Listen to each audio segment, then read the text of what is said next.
I did.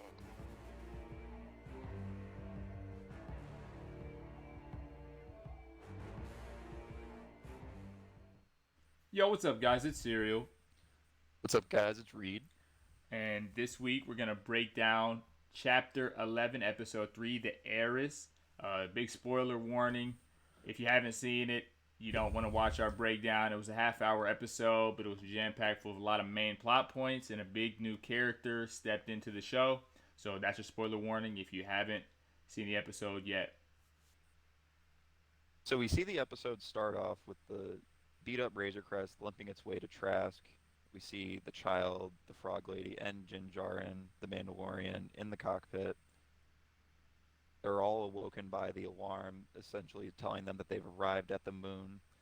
The landing array was not responding, so Din Djarin had to essentially free fall the ship and then try to land it with what fuel he had left. A cool little Easter egg. Not so much Star Wars, but Bryce Dallas Howard, the director for this episode, is a, of course, recognized actor and has since made her directing debut back in season one in Mandalorian with the Seven Samurai type episode. Um, Anyways, the connection to that is that Bryce Dallas Howard is the daughter of Ron Howard, another famous person in show business, a famous director, historic director, and he actually directed Apollo 13. And there's actually like some really cool videos that if you look up the comparison between the Chapter 11 opening and the Apollo 13 opening, it's essentially shot in the same exact manner, in the same exact order. It's really amazing. Anyways, after we see Jinjarin make this horribly failed attempt at landing the ship, we also see a Mon Calamari, or essentially the species of Admiral Akbar. It seems like this is their native planet, along with the Quarrens, which are the guys that kind of look like Davy Jones from Pirates of the Caribbean. Yeah, so after the crazy fall in and then fall into the water, we see Din Djarin handing down the doc some money, basically saying, fix this. No, it's had to be fixed so many times over. I'm not surprised it has to be fixed yet again. And so he comes in, he delivers the frog lady to her husband with two lovers with their now eggs and their species that we hope will now live on. And Din Djarin heads to the inn where the husband points him to, or the bar where he says he can, get him in touch with some more Mandalorians. And so that builds a little bit of excitement towards the beginning of the episode. And we see someone kind of lurking in the background watching him, and we don't really know yet at this point in time what's going on. But we see Din Djarin is heading off to sail across the seas. That piece we saw in the trailer with him on that boat. And so, another piece of the trailer we've seen in a couple consecutive episodes. A lot of trailer shots have been early on into these episodes. But yeah, so we get that. And it was a trap. And he is saved by none other than. Bo-Katan. Yep, we finally saw our first little kind of Clone Wars cartoon Easter egg.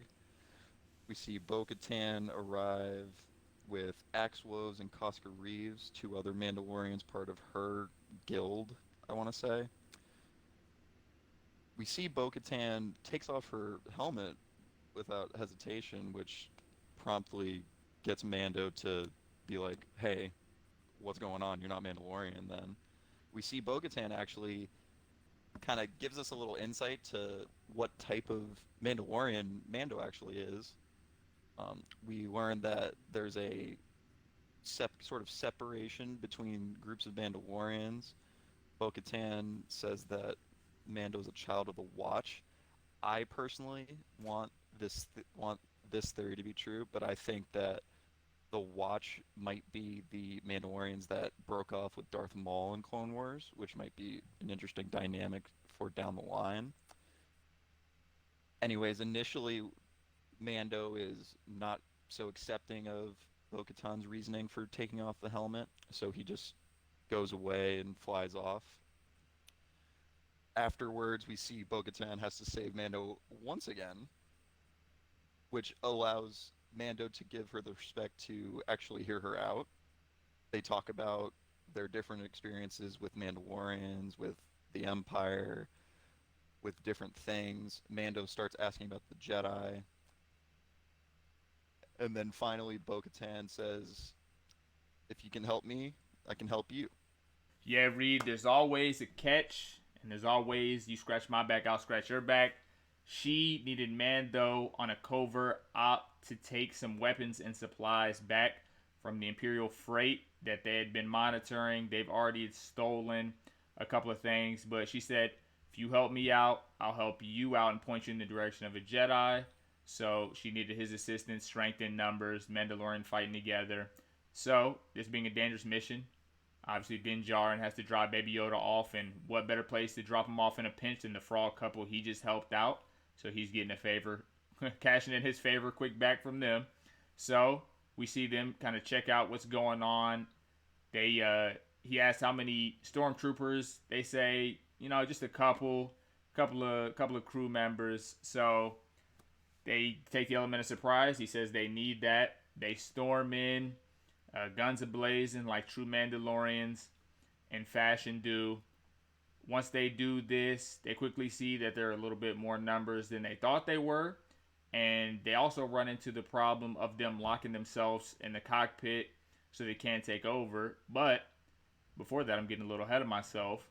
Mando doesn't know that they're trying to take the ship, and she sprawls it on them that she wants to take the ship as well as taking the guns in their fight to take their homeworld back in honor of the Mandalorians.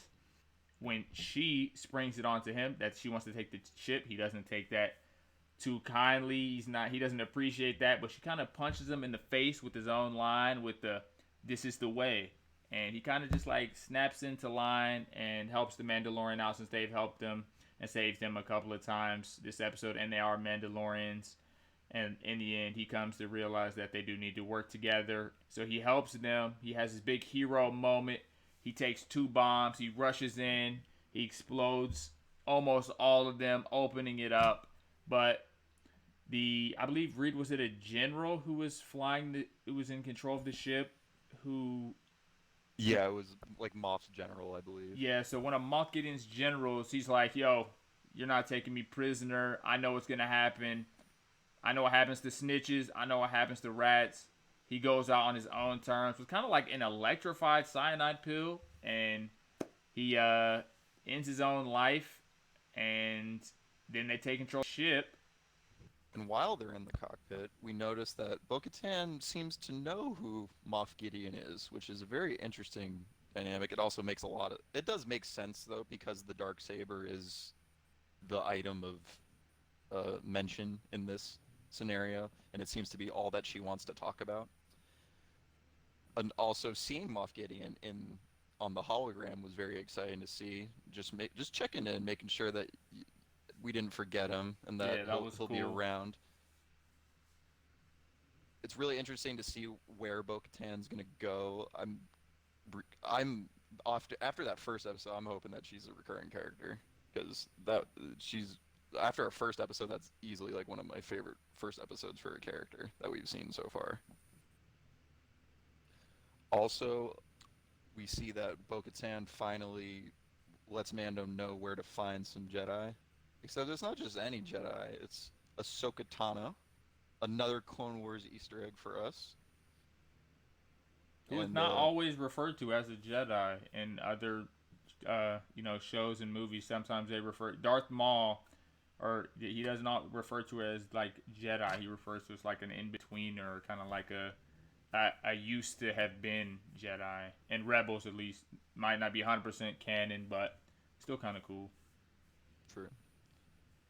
Yeah, well, we had Ahsoka back and forth with being in the Jedi Order, not being in the Jedi Order, and then I assume that she still picked up some sort of Jedi practices in between her Clone Wars and Rebels stuff, because when she arrives in Rebels, she's back to being a Jedi, it seems. Going to be exciting to see what next episode holds as we see Mando and the child on their way to the forest planet of Corvus as Bo-Katan instructed. Hopefully we do see Ahsoka. If we don't be surprised. Yeah, hopefully we do. Well, thank you guys so much for watching. We're excited for the next episode on Friday. And I just like to give a shout out. Me and Reed would both like to give a shout out to Rachel.